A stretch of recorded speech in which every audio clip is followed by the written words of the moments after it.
service updates. So a while ago, we had mentioned that Nintendo announced that they were going to have some changes coming to the subscription portion of the Nintendo Online services, which would include a slew of retro classics from NES, Super NES, and the Sega Genesis. And for anyone curious, we do know some of the games that are on the list now. That includes Mario 64, Star Fox 64, Sonic 2, Golden Axe, Castlevania Bloodlines, and Streets of Rage are just a few of them.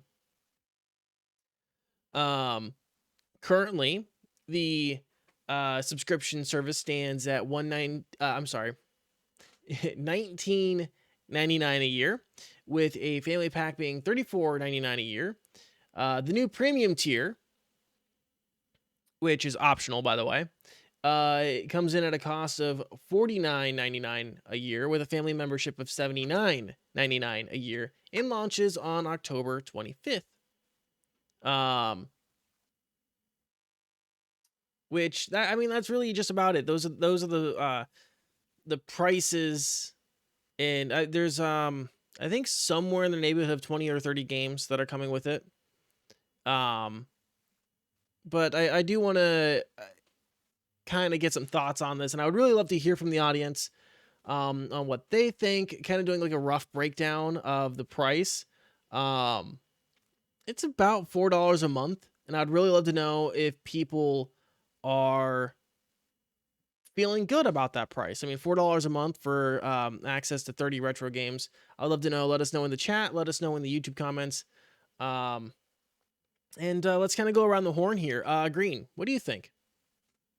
If I played my 64, or not my 64, my Switch more, I would definitely see like it being worth it. Mainly I bought it for my fiance anyways, so I mean that might be something that I would have to ask her what she would think about it.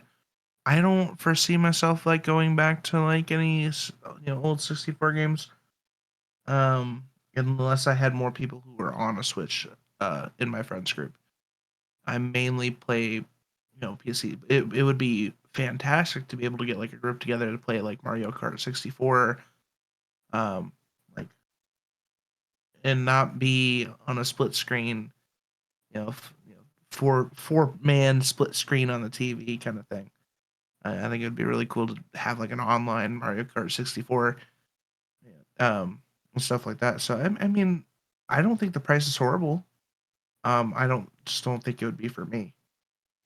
Because like I can get a lot of like the old 64 games either emulated or off of Steam. So Mm. like Mendachi. I think I have Star Wars Racer on my Steam. Oh, really? I'm pretty sure. Mendachi, what do you So think? just to follow up with what Green said, yes, that's actually coming as part of there's like a Star Wars bundle guide that's coming out along with Rebel Commando, which is just chef kiss. Super good. You should grab that. As far as this goes though, this is fun. This is fun. I think for $50 a year, I can see myself grabbing it, even if I picked up, say, like Golden Axe like once, and then 3 months later, I'm like, yeah, fuck it, let's play Streets of Rage. Like, I still play Streets of Rage 4. That game's awesome. Um, yeah, more than just like being able to play these old games, being able to play these old games with your buddies on their Switches, I think is super awesome. But I also really enjoy my Switch, and I play it semi regularly. Um, I mean, I would again. This is the third time I've said this. I am a shill for classic Nintendo games. Spend $50 to let me play through Ocarina of Time again. Done. Play it on my Switch wherever I'm going. Done. Whatever. Hell yeah. Um, but yeah, I think that this is definitely marketed towards people like me or that are more diehard than myself. I haven't been able to play Star Fox 64 since the N64, and I still remember a lot of those missions, including, like fighting Andross at the end. Um, and I want to go experience that again. And I know it's not going to live up to that exactly, but it's going to be awesome. And if I only have to pay $50 a year, which, mind you, that's that's so low. If we're looking at like Amazon Prime annual is $100 and that's just free shipping. Like, cool. $50 and I get access to all of this. Done. Take my money, send me to the bank. Done deal. Yeah. Yeah. I will say though, right, for Amazon Prime, you do connect it to your Twitch Prime account or your Twitch account. Get that free sub a month. Get those free games every month. It's a decent deal. You get Hey, my man's, he knows. You know what Nintendo game I feel is super underappreciated? what's that? Hmm. Uh, Zelda Wind Waker. Oh, it's fantastic. It was amazing on GameCube, and people Yeah. shit on that so bad. I would love to see that come to the Switch. Try and find on eBay. There is a oh, what is it? The Master Edition of Ocarina of Time for the GameCube that people don't believe exists. It exists and it is fucking expensive now. But yeah, they put out Ocarina of Time for the GameCube. I Hmm. think it may have also had Majora's Mask on it. Don't quote me, but yeah, that's out there somewhere. And as soon as they start throwing GameCube games on there, I'm done, dude. Like Yeah, Nintendo, take me for that's what what I'm I would worth. like to see. Yeah. It's They'll because they'll like have some of my favorites were on GameCube versus like the 64. Like I love the 64. I grew up with the 64, but the GameCube was like at golden the age of time was the Nintendo, dude. shit. Yeah, And there's like Wind it's been Waker. so long since we had that. Wind Waker was my favorite Zelda game, and then I played a lot of Need for Speed Underground 2 on GameCube as well. That was the one where you can make Paul Walker's uh, skyline from Too Fast Too Furious. Mm. Love Mhm. that game. And Billy Hatcher, Pikmin, Super Mario Sunshine, Luigi's Mansion, uh, Fire Emblem Path of Radiance, and Fire Emblem Radiant Dawn. Two of the best well, not RTS, but turn-based strategy games that have ever been conceived. The GameCube was the golden age of Nintendo before they started to focus on innovation versus bleeding edge of cool. Um, if they went back to add some of those, that'd be fantastic. And I still think that Nintendo's got some fight left in them. I think we're going to see some cool stuff from them, if not just adding some of their best titles that they've ever Oh, made. we'll see something from Nintendo, all right, and that will be the premium price tag that they very much love to put on all their products. Oh yeah, yeah, yeah. You bring it out from the Nintendo Vault, and yeah, we got Wind Waker here. Hmm.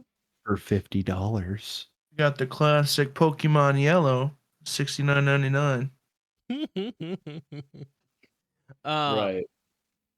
Yeah. I'm kind of with Mendachi here. I think it's a pretty good deal. I think for that price, $4 a month roughly, right? $50 a year. That's a pretty good deal, especially if you play a lot of retro games. And probably quite a few of these retro games you probably can't play any other way. I would love to see a rotation come into effect though, where they bring things in and out, just like PlayStation and Xbox and Epic Games and everything else. Um, it also give us like a moment like every month to talk about Nintendo during deals of the month because we just kind of gloss over them because they don't have anything.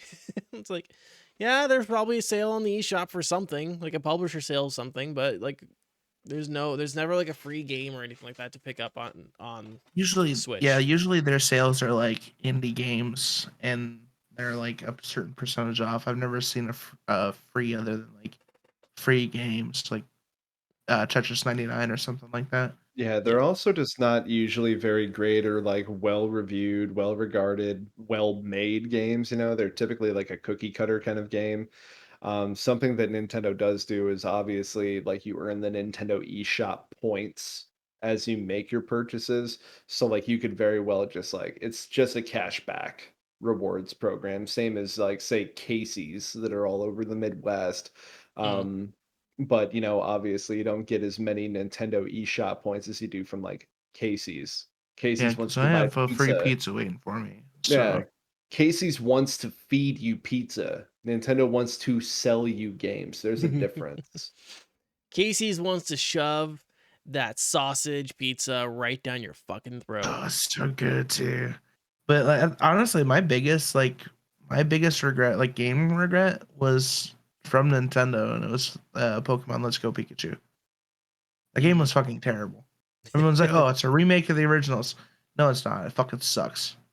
It's a rehash of the originals. Yeah. All I wanted to do was play like fucking Pokemon Red, but like new, like in the new format. And no, it was fucking hot garbage. Like it was the Pokemon Go of the Nintendo Switch, and it was fucking awful. Like I Pokemon want Go to to the fight polls. Pokemon in the grass. I don't want fucking Pikachu to know all these skills. Like I'm still pissed off about that. I paid full price for that. Like for 3 years after release. Just fucking stupid. Fucking stupid. Yeah. So moving on from Nintendo to Steam.